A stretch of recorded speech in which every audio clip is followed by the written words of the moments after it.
Alors bonjour à toutes, bonjour à tous, bienvenue dans cette capsule vidéo. Je me présente, je suis Clémence Martin, je suis coach et formatrice, fondatrice de The Positive Place. Dans cette capsule vidéo, j'ai envie de vous expliquer qu'est-ce que ça veut dire incarner sa lumière, et je vais en effet me servir d'avatar comme d'une analogie, une métaphore pour bien comprendre ce que ça veut dire. Et pourquoi me servir finalement d'Avatar, ce film qui a impacté des millions et des millions de personnes de par le monde? Eh bien parce que je crois en la puissance des images.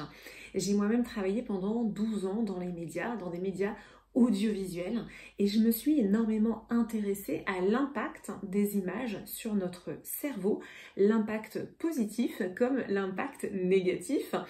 Et je sais la puissance des images, et c'est d'ailleurs pour ça qu'aujourd'hui je choisis de délivrer mon message en utilisant des images qui vont nous porter, des images qui vont nous aider pour cette nouvelle année 2023 à incarner notre lumière. Justement, qu'est-ce que ça veut dire incarner sa lumière? Incarner sa lumière, c'est peut-être des termes dont vous avez connaissance, que vous avez peut-être entendu, qui ont un peu une résonance un peu New Age. Le New Age, on connaît un petit peu les écueils, en tout cas moi je les connais bien, les écueils du New Age. Qu'est-ce que le New Age? Eh bien le New Age, c'est en effet une approche spirituelle qui est, on va dire, qui se connecte à plus grand que soi, mais avec un écueil que j'ai bien connu, puisque en effet, quand j'étais enfant dans les années 80, ma mère qui était prof de yoga nous emmenait dans les centres de yoga où on méditait, où on faisait en effet des pratiques méditatives pour la paix dans le monde. Et justement, c'est bien ça l'écueil entre guillemets du New Age. C'est quoi? C'est de se positionner pour la paix dans le monde, et je trouve ça génial, hein, je ne dis pas qu'il ne faut pas le faire, au contraire, mais on voit bien que derrière cette posture de dire ok, je vais méditer pour la paix dans le monde, l'écueil c'est quoi? L'écueil c'est justement de ne pas se regarder soi-même, de ne pas regarder ses parts d'ombre à l'intérieur de soi, de se donner un petit peu une excuse, une caution en disant oui, moi j'œuvre, on va dire, pour la paix dans le monde, mais finalement sans agir sur soi-même, sans prendre la responsabilité de sa propre existence. Donc moi j'ai bien vu ça, hein, j'ai bien vu comment finalement la posture un peu méditative, la posture un peu de repli dans l'inaction, dans l'inertie, était un écueil. Alors même si aujourd'hui je pratique la méditation, toujours, mais je la pratique de manière proactive, via des visualisations, et je la pratique aussi dans une démarche de connaissance de moi, d'observation de mes ombres, et dans cette volonté aussi d'incarner vraiment mon message par des actions. Et si vous voulez, pour moi, c'est vraiment ça le message de 2023. Mon message pour 2023, inspiré aussi par Avatar, et je vais vous expliquer pourquoi, c'est vraiment d'incarner cet être humain que nous sommes, qui est à la fois les pieds bien ancrés dans le sol, hein, bien connectés, on va dire, à la terre, à la matérialité, et en même temps de se laisser, on va dire, inspirer par des messages plus grands que soi, de se laisser inspirer par une forme, oui, de spiritualité, hein, même si moi j'ai eu aussi beaucoup de mal à me réapproprier ce mot, parce que j'en avais vu les écueils, et de finalement se laisser traverser par ces messages qui peut-être, ces intuitions, hein, si vous voulez, en fait, des intuitions, on en a tous les jours, et c'est ça, en fait, hein, des messages qui nous viennent, on va dire, de plus grand que nous, hein. Il n'y a pas besoin de mettre des grands mots dessus, c'est juste de l'intuition, et de l'incarner ici, finalement, dans la matière. Et finalement, dans mon parcours aussi, je comprends maintenant, hein, je connecte les points maintenant, hein, c'est Steve Jobs qui disait ça, en fait, vous ne pouvez pas connecter les points au moment où vous le faites, ou en essayant de imaginer le futur. Vous allez pouvoir connecter les points en regardant dans le rétroviseur ensuite dans votre vie, et se dire « Ah, mais c'est donc pour ça !» Et donc, moi, je comprends aujourd'hui pourquoi finalement j'ai vécu l'enfance que j'ai vécue, qui était entre guillemets très atypique, puisque dans les années 80, le yoga, la méditation n'étaient pas du tout à la mode, et j'habitais en plein Paris, donc je me sentais un petit peu seule dans cette voilà, entre deux chaises, on va dire, et donc c'était très atypique pour moi. J'ai ensuite évidemment rejeté en bloc tout cet héritage. Puis, en travaillant dans les médias audiovisuels, je me suis vraiment intéressée à l'impact des images sur notre cerveau et comment utiliser au mieux les images. Et donc aujourd'hui, tout ça prend sens, puisque si je prends la parole ici sur YouTube et sur mes autres réseaux sociaux, c'est parce que j'ai à cœur de diffuser mon message, j'ai à cœur de mettre en mots ma compréhension des choses et justement d'incarner mon message pour nous aider, vous aider à mieux vivre aussi finalement tous les défis qui vont aussi se présenter à nous en 2023, parce que oui, c'est pas le pays des bisounours, justement. Il suffit pas de se replier dans une montagne ou dans un monastère et puis d'attendre que les choses passent. Pour moi, c'est vraiment un équilibre des deux, entre justement des moments de connexion par la méditation, mais par une simple balade en forêt, en pleine nature, et en effet de l'action inspirée, c'est-à-dire de vraiment être à l'écoute des actions qui vont ensuite finalement, qui vont venir spontanément par l'intuition. Donc, si je reviens à mon message de base, puisque moi, mon message en cette année 2023, eh bien, c'est vraiment que chacun et chacune, on puisse incarner notre lumière. Eh bien, comment faire pour incarner sa lumière? Comment faire déjà pour trouver sa propre lumière? Et c'est là que, en effet, je vais m'inspirer du film Avatar 1, puisqu'il y a une scène dans Avatar 1, puisque je l'ai revisionné récemment, puisque Avatar 2 est sorti et que je suis allée le voir. En revisionnant Avatar du coup 1, il y a une scène en fait qui est vraiment pour moi très très parlante, qui est quand Jake Sully se retrouve dans la jungle de Pandora seul. Il se retrouve, la nuit tombe et il se retrouve seul dans la jungle de Pandora, puisque une partie de l'équipe est retournée à la base, et donc lui il se retrouve dans cette jungle. Comme c'est un ancien marine, il va se créer une torche, puisqu'il entend en effet des bruits de bêtes sauvages. Il se crée une torche et en fait il est donc dans cette jungle, il réussit à éloigner des bêtes absolument féroces et très impressionnantes, qui ressemblent un peu d'ailleurs à des hyènes. Et finalement, il est dans cette nuit, et puis on voit qu'il est en train de les éloigner par le feu. Et honnêtement, on voit que c'est un petit peu fini pour lui, quoi. C'est-à-dire que les bêtes gagnent du terrain. Et c'est à ce moment-là que celle qui deviendra sa compagne, hein, cette Na'vi qui deviendra sa compagne, arrive pour finalement le sauver, puisqu'elle décide d'éliminer les bêtes sauvages dans une scène assez mémorable où elle utilise ses techniques de combat et puis une arme pour donc éliminer ces bêtes sauvages. Elle fait ensuite à chaque mort une incantation pour aussi se relier à l'âme de ces bêtes. Et qu'est-ce qui se passe ensuite? Eh bien, qu'est-ce qu'on voit? C'est que finalement, une fois que la torche de Jake Sully s'est éteinte, eh bien c'est là qu'une autre réalité apparaît. Et quelle est cette autre réalité? Eh bien, c'est la bioluminescence de la nature. Vous le savez, dans Avatar, eh bien, il y a cette caractéristique typique de la nature sur Pandora et aussi des Na'vi, c'est qu'ils sont bioluminescents. C'est-à-dire que quand il fait nuit à l'extérieur, eh bien, il se révèle une bioluminescence qui est magnifique à voir. Donc, tout d'un coup, on voit apparaître cette bioluminescence qu'on ne voyait pas avant. Et pourquoi on ne la voyait pas avant, cette bioluminescence? Parce que Jake Sully avait donc cette torche allumée. Et dans cette torche, finalement, avec cette torche, on ne voyait que l'obscurité terrifiante de la nuit, ou alors eh bien, le feu de la torche. Et là, la torche n'est plus, et on voit apparaître la bioluminescence. Pour moi, c'est une métaphore magnifique, finalement, de ce que l'on peut essayer d'incarner en 2023. Quelles sont les images que je vois derrière ça et que je vais vous transmettre? Eh bien, c'est l'idée de sortir du combat, de sortir de la dualité blanc-noir. On voit bien comment Jack Sully, qui est un marine, est entraîné au combat.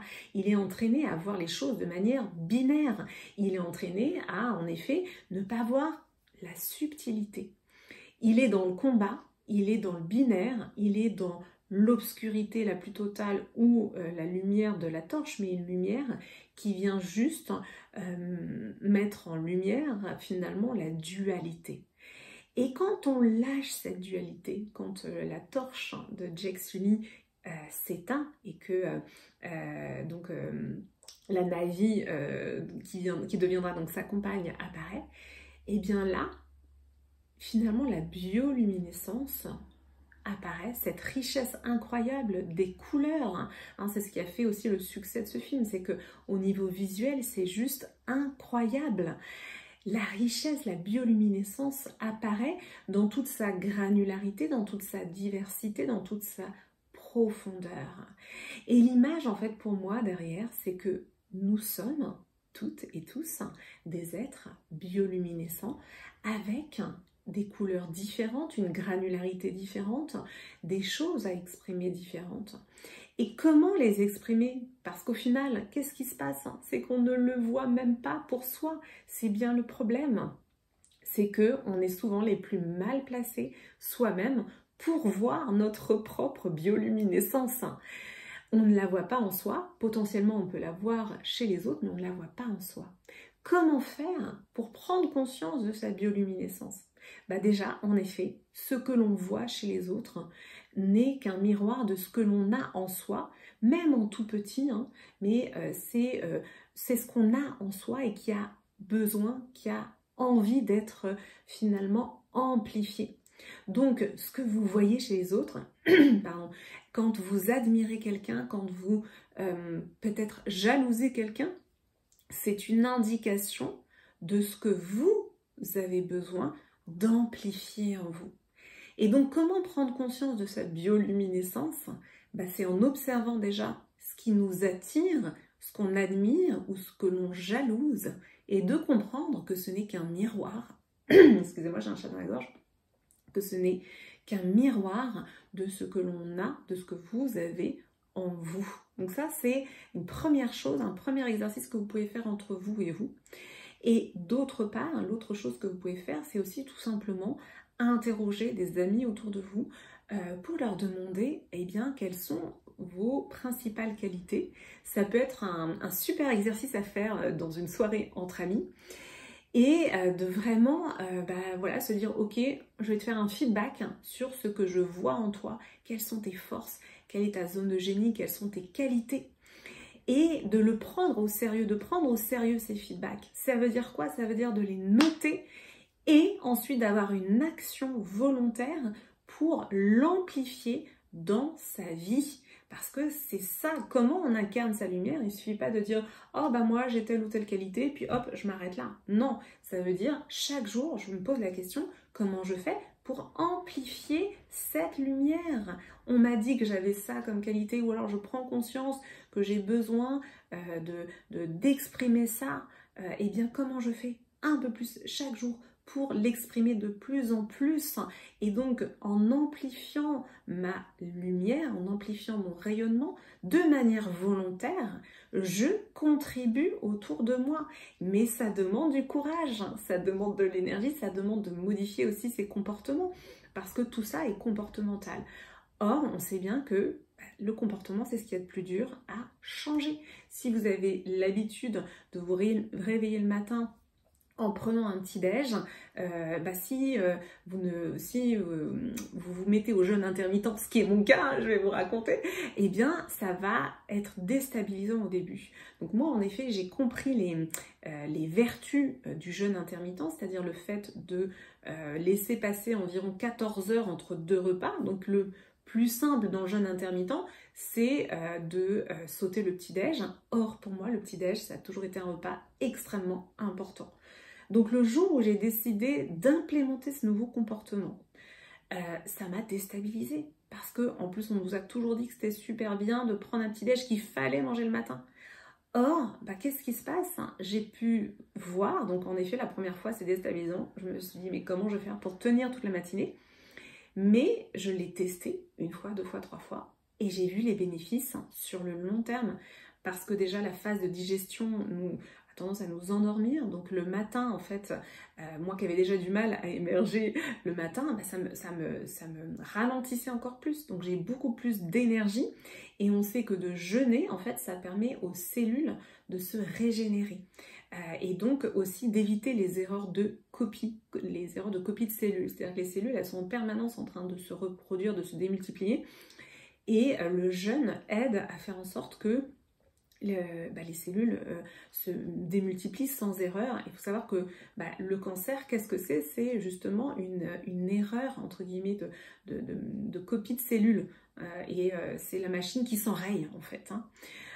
Donc voilà des astuces que j'avais envie de vous partager aujourd'hui. Au-delà d'astuces, parce que vous voyez bien aussi le rôle aussi des images. Et donc, moi en plus ayant travaillé dans les médias, pour moi c'est important aussi de vous donner à voir un autre aspect finalement de ces images-là. Le dernier point que je voulais aborder dans cette vidéo, c'est que je fais aussi la part des choses entre finalement l'industrie d'Hollywood qui est codifiée par certains aspects. Donc en effet, pour moi, dans les films d'aujourd'hui, il y a beaucoup trop de violence. On a une surenchère dans la violence quand on voit que Avatar 2 est grand public, alors qu'il y a des scènes, il y a une scène, voilà, je vous en dis pas plus, mais il y a une scène, pour moi, il y a trop de scènes de combat, trop de scènes de violence. Et que finalement, James Cameron, il est bien aussi obligé de souscrire au code de cette industrie du cinéma. C'est un peu comme les codes sociaux. Si on rentre dans une pièce et qu'on ne dit pas, dans une boulangerie ou dans une salle de réunion et qu'on ne dit pas bonjour, on ne respecte pas les codes sociaux, finalement la violence est devenue un code dans l'industrie du cinéma, mais il y a une véritable surenchère. Donc pour moi, il y a beaucoup trop de violence aujourd'hui dans les films, et c'est pour ça que d'ailleurs je regarde très très peu de films. Mais pour moi, dans Avatar, il y a vraiment plein de messages sous-jacents. James Cameron, dont j'ai écouté un grand nombre d'interviews, le dit lui-même en fait. Avatar, pour lui, c'est un conte écologique. Et au lieu de nous mettre en effet dans la culpabilité par rapport à l'écologie, parce que malheureusement c'est un peu ce qu'on ressent dans les messages qui nous sont envoyés sur l'écologie, de se sentir coupable finalement de l'état de la planète aujourd'hui, alors que bon, on a tous évidemment une action à faire. Moi je trie évidemment mes emballages, je mets des choses en place, mais à un moment donné, il y a aussi des choses qui ne sont pas de notre ressort, et puis surtout d'appuyer sur la culpabilité, pour moi, c'est pas quelque chose de motivationnel. Alors que, en effet, dans Avatar, il nous donne à voir j'ai envie de dire un Graal, c'est-à-dire quelque chose qui est de l'ordre de cette connexion entre les Na'vi et la nature, une connexion bien plus profonde. Et ce qui nous donne à voir, c'est que oui, c'est aussi possible pour nous, en tant qu'êtres humains, de nous connecter profondément à la nature. Et c'est quelque chose que j'ai aussi implémenté dans mon quotidien, de me connecter vraiment à la nature alors que je suis citadine.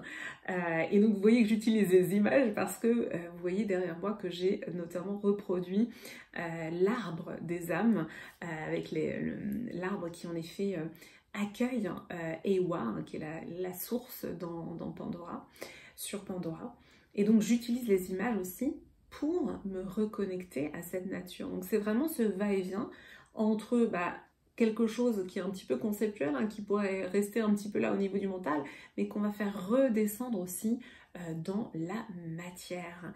Donc voilà le message d'aujourd'hui que j'avais envie de vous diffuser. Ça, c'est des choses vraiment que je vous transmets dans mes accompagnements individuels, et aussi dans mon cercle privé qui s'appelle le cercle solaire. Dans ce cercle solaire, on va avancer ensemble au fil des mois, puisqu'il y a un atelier sur Zoom par mois, il y a une communauté de partage sur Facebook, Je vous fais une capsule boost par semaine et on avance ensemble dans cette communauté.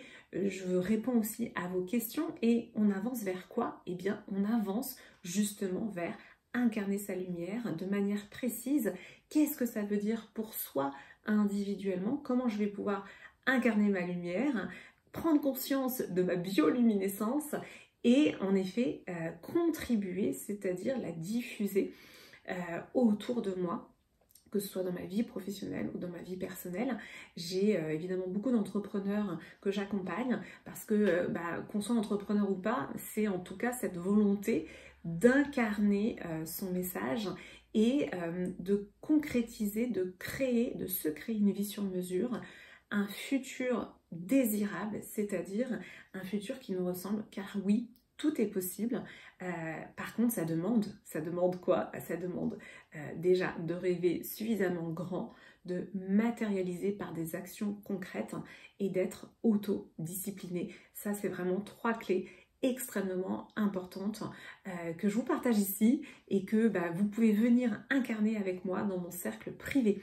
Je vous mets le lien vers le cercle privé dans les commentaires de cette vidéo. Je vous mets aussi mon contact par email si vous avez des questions et si vous voulez que je vous accompagne individuellement. Pareil, vous n'hésitez pas. J'étais très heureuse de partager ce moment avec vous, voilà, d'incarner ma bioluminescence en vous diffusant mon message, ce message qui me tient à cœur et c'est pour ça que je le diffuse sur YouTube aussi, pour que ça touche le plus grand nombre. Si vous avez aimé cette vidéo, n'hésitez pas à liker, commenter, partager, à vous inscrire aussi à ma chaîne YouTube. Je vais vous souhaiter tout le meilleur, encore une fois, pour 2023. Je vais vous souhaiter d'incarner votre bioluminescence et on se retrouve très très vite sur la chaîne. Je vous embrasse. À tout bientôt.